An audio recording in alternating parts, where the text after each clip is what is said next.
Hi guys, welcome back to my channel. The doctor's word written by R K Narayan.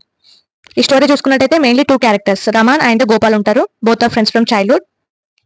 రమాన్ చూసినట్లయితే most experience trusted doctor, he maintains ethics. And ఈ రమాన్ దగ్గరికి ఎలాంటి patients వస్తారంటే mostly critical condition, last stage patients వస్తారు. He works very hard to save his patients. అయితే ఒక రోజు ఇతడి ఫ్రెండ్ గోపాల్ అనే వ్యక్తి సిక్ అయిపోతాడు. నియర్లీ 45 days వరకు సిక్ అయిపోతాడు.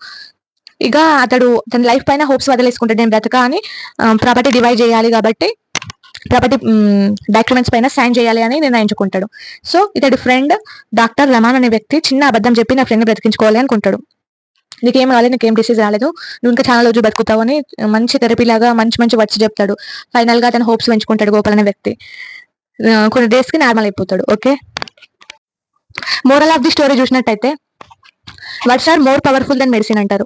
అంటే ఒకసారి మెడిసిన్ కూడా పనిచేయకపోవచ్చు, మన వర్డ్స్ థెరపీ లాగా పనిచేస్తాయి. అండ్ మనం ఎట్లా ఆలోచిస్తే మనం ఇక్కడ గోపాల్ చూసుకున్నట్టయితే నేను చనిపోతాను కూడా చనిపోతుండే కావచ్చు, కాకపోతే అతని ఫ్రెండ్ డాక్టర్ రమన్ ఆయనకు హోప్స్ ఇచ్చిండు, ఆయన అలా థింక్ చేసేలాగా అట్లా మాట్లాడిండు కాబట్టి ఆయన హార్మోన్స్ అట్లా రియాక్ట్ అయ్యి ఫైనల్ గా ఆయన నార్మల్ అయిపోయిండు. Okay, thank you for watching my channel.